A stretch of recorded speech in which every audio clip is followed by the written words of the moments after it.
山海经》就是我们人类丢失的上一个文明。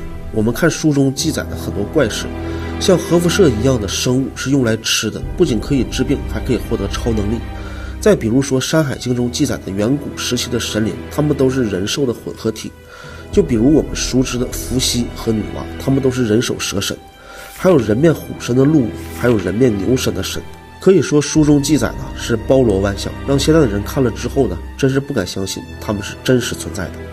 而更加诡异的是呢，在同一时期的东西方文明还都记载着关于人兽混合体的故事，比如苏美尔文明时期的恩基尼，还有亚特兰蒂斯的美人鱼。这些记载难道他们都是一起商量好的吗？显然是不可能的，因为当时的科技并不先进，他们真的无法传递相隔万里的信息，所以只有一种可能，在那个时期呢，无论是全球的东方还是西方，古籍中记载的或许就是本来的面目。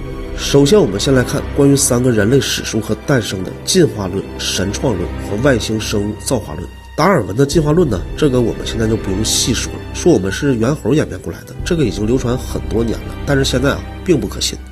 甚至很多人呢更愿意相信《山海经》，他也不愿意相信进化论了。然后呢，我们再说神创论。神创论就是说我们人类是由神创造的，最典型的就是女娲造人。那么问题来了，这些神，比如说女娲，他们又是从哪里来的呢？是谁创造了他们呢？会不会是和外星生物造化论也是有一定的关联的呢？传说在很遥远的远古时期他们的文明比现在的文明还要先进，但是真假我们不知道。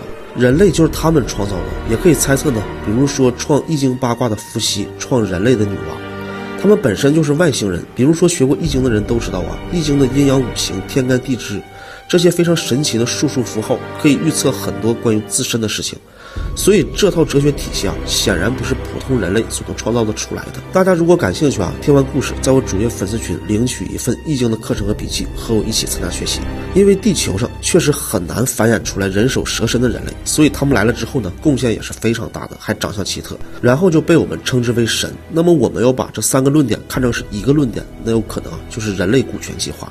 这里我再给大家捋清一下思路。首先呢，外星文明先编辑好基因，然后创造出第一批人类，他们不够完美，就是我们经常说的人兽混合体。然后第2批人类呢，就认为这第一批人类是他们的创世神，并且在《山海经》中的一木国、冠凶国，他们的身体都是有残缺的。但是这些就是他们所创造的第2批人类。接着人类随着时间的发展，它不断的进化，直到发展到我们现在的人类。如果真是这样的话，我们所有的神话看似荒诞不经的内容就都说得通了。并且《山海经》中的内容，它不仅仅是上古时期的神话书，它更是一本记录上古文明史的兴衰著作。